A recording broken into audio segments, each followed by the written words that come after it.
still in play, only fractionally, but it was there. Hurst with a header! Now Best! Yes, Clyde Best! He didn't arrive with headlines.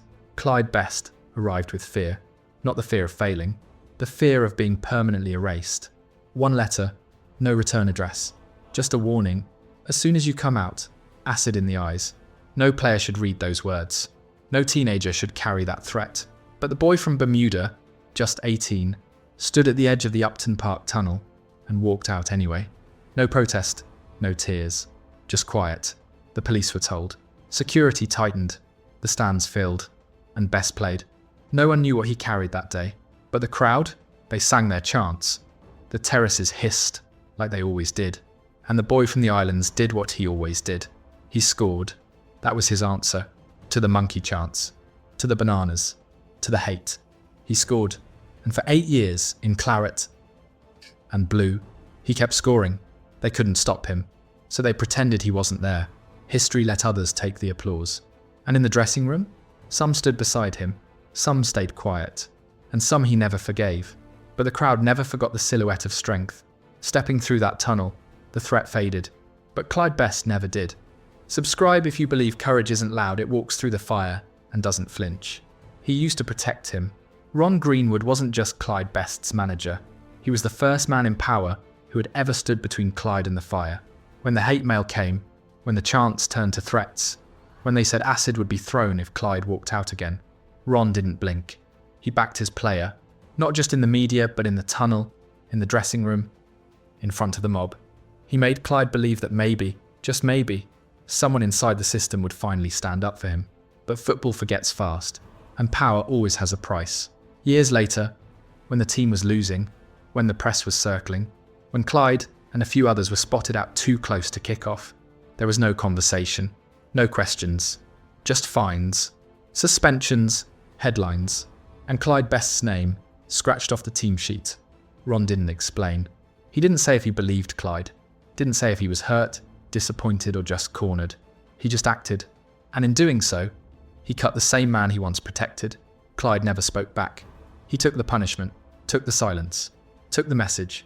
He never called it betrayal, but in later years, when asked about Greenwood, his answer was short, flat, like the air had gone out of something that once burned bright.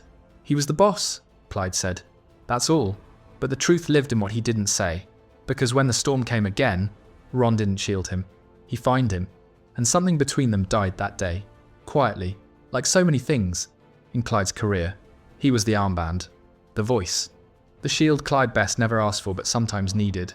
When the hate came from the stands, when the letters came laced with venom, when Clyde stood isolated in skin, Bobby Moore stood in front.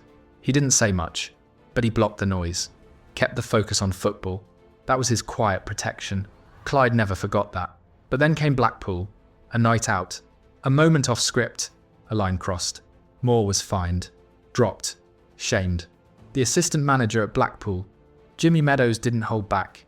The worst offender in the world. Clyde watched it unfold. No headlines were spared.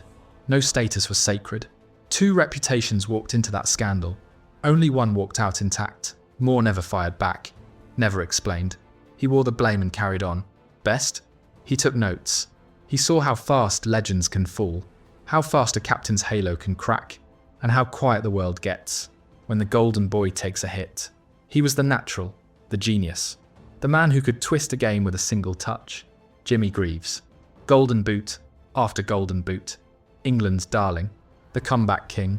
But at West Ham, under Ron Greenwood, even Greaves didn't get a pass. That same Blackpool night, that same scandal, Greaves was there too.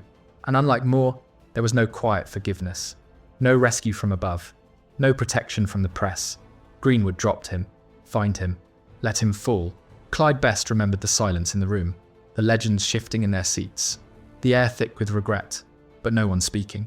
Greaves never argued, never begged for another run. He walked out of Upton Park and into television. The greatest natural finisher of his generation, reduced to a punchline in punditry.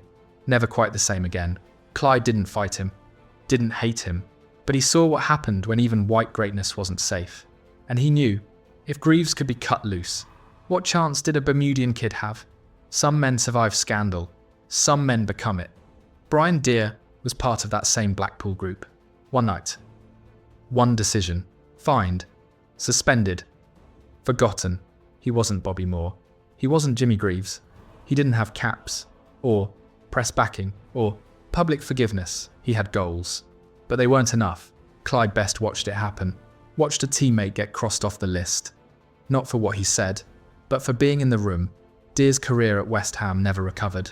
He drifted to Millwall, then to non-league, then into silence. No redemption arc. And Clyde saw it clear. Some lads get fined, some get finished. There was no battle, no rivalry, just a line drawn by Greenwood. And Brian Deer ended up on the wrong side of it. In Clyde's memory, he wasn't a villain. He was a warning. That, in English football, even silence could cost you everything. By 1977, Clyde Best had done the unthinkable. Survived English football as a black striker. Played over 200 games for West Ham. Scored goals when crowds were throwing hate. But Europe? That was a different test. He signed with Feyenoord in the summer, hoping for a fresh start in the Eredivisie. Hoping, maybe, that the whispers and the hate would stay behind in England. Instead, he walked into a storm. Vujadin Boshkov, the manager, was no nonsense, cold, demanding, not interested in stories, reputations, or the struggle Clyde had already survived. Boshkov wanted results, goals, fast, and when Clyde didn't deliver, the patience vanished. Only 3 goals in 23 league appearances. No rhythm, no support, no protection. The Dutch press circled, fans turned restless. And Boshkov, who had once looked at him as a solution, now looked away. It wasn't the football, Clyde said years later. It was the feeling. The walls were closer. The air was thinner. I wasn't wanted. Just cold silence. And for a man who'd already learned to fight hate, that cold was harder to survive. By the end of the season, both Boshkov and Best were gone. One went on to coach Real Madrid. The other, to the Tampa Bay Rowdies to begin again. Far from Europe's spotlight, Feyenoord was supposed to be a reward. Instead, it was a reminder. The pups came of older, even after everything he'd endured. Some places would still never see him.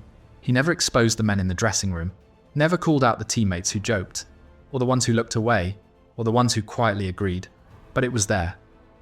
Always there. At Goodison Park. When the crowd made jungle noises, and the ball felt heavier with every step. At Molineux, when he was told not to warm up too close to the stands. At the Den, where police warned him before kick-off. Don't react, no matter what. No press officer shielded him. No FA statement defended him. No cap from England ever arrived. And back in the changing room where it mattered most, he heard it. Not the hate, the silence. The eyes that refused to meet his. The nervous chuckles when the chants got loud. The quick subject change when his name came up in meetings. He later said, "I let them talk. I let them hate. I just kept scoring." And he did. But deep down, Clyde knew the difference between a hostile crowd and a teammate who wouldn't speak up. One was expected, the other, unforgivable. Clyde Best was never capped by England, never given a testimonial, never sold as a star, just moved on. From the First Division to Feyenoord in 1977, a club already losing its shine. Then to the Tampa Bay Rowdies, where he finally felt embraced. And then Portland Timbers, where his boots kept scoring, even when the headlines didn't follow. In America, they called him a cult hero, a warrior, the player who never gave in. But in England, they just forgot. No grand farewell, no homecoming, just silence again. Until 2006, when the Queen handed him an MBE. Until 2025, when he was awarded a doctorate of sport. Until time finally admitted. He should have been honoured long before. Clyde didn't chase revenge, didn't demand applause. He just waited. And when the world finally looked back, they saw not just a pioneer, but a man who stood tall through every insult and never lowered his price. He is 74 now, living quietly in Bermuda, not in luxury, not in headlines, but in reflection. He raised a family far from the noise, a private man, a proud father. And when asked if his children knew what he went through, he simply said, "They know, but I never wanted them to feel it." His grandchildren see his old goals on YouTube, but they'll never see the hate that came with them. Clyde Best gave his blood to English football, but England never gave him back the anthem. No cap, just stories half told, and legends passed in whispers. He never named those who betrayed him, but he remembered who stood silent. And he remembered what he chose to do. The best way to shut them up was to score goals. He didn't chase revenge. He chased the net. Now, in 2025, a new documentary finally honours him, not made by federations, made by believers. Because some stories don't end with medals, they end with memory. If you believe silence can leave scars, but truth can still heal them, subscribe. Because justice doesn't come from applause, it comes from witnesses.